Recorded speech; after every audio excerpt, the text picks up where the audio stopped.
अस्सलाम वालेकुम दूसरे दे पे सारा YouTube channel Asif Lashari vlogs. आज तोरे वास्ते मैं खुशखबरी गिन के आया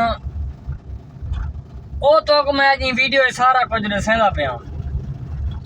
जेड़े बिरा सारे ने सारा चैनल सब्सक्राइब करने की ताई को मारो जल्दी जल्दी सब्सक्राइब। तो तोरे वास्ते खुशखबरी भी इन वीडियो दे विच इन सारे व्लॉग को पूरा देखो माला अच्छा रिस्पांस मिलने वाला है सारी वीडियो दे विच। अच्छा एक मैं तो वीडियो वेला मुंडे बनाई है उंदा है एतवार वाले दीवार 24 तरीक को मीटअप बखर दे विच। मैं तो आवाम बिरावां वास्ते जेड़े मुल्तान दे बिरा जेड़े साको मुल्तान उड़े दन उन्हां वास्ते खुशखबरी है सारी किने बखर एतवार 24 तरीक को सारी गड्डी मुल्तान तो बखर वेंदी पई है। जेड़ा भी बिरा बखर वहना चाहते मीटअप दे उत्ते वेले मुंडे दे मीटअप दे उत्ते वेले मुंडे दे मीटअप दे उत्ते उनदे वास्ते फ्री है। सारी गड्डी रेडी हो सी एतवार सवेरे 12-1 बजे।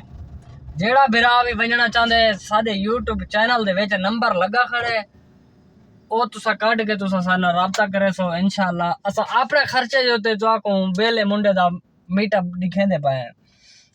आज तक तो कह यूट्यूब पर कह टिकटॉकर ने ऑफर ना दी सी जेड़ी ऑफर है तो मैं देना पिया। तुसा मेरा बिरा दे पे हो सो लाइक ते फॉलो लाजमन करे सो ते मुहब्बत लाजमन वंडे सो ते इंशाअल्लाह एतवार वाले दीवार इतु 1 बजे सादी गड्डी मुल्तान तो बखर वास्ते रवाना हो सी वेले मुंडे दे मीटअप वास्ते। ओ बंदा राबता करे सी मेरे नाल जेड़ा मुल्तान उडे वजना चासी।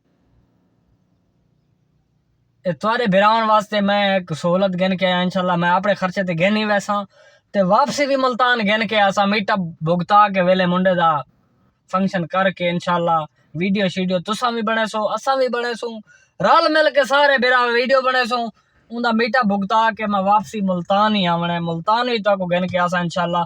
जै बिरा वहना चावना होवे सारी यूट्यूब बायो दे विच वहीं के तुसा नंबर कट सो ते जेड़ा बिरा टिकटॉक ते बैठा हो सी और टिकटॉक दी बायो दे विच भी सारा नंबर लगा खड़े लाजमन तो कट के भी राबता कर सकदे हो। लव यू थी या आंधी वीडियो तो मिलदे पाए। अल्लाह हाफिज।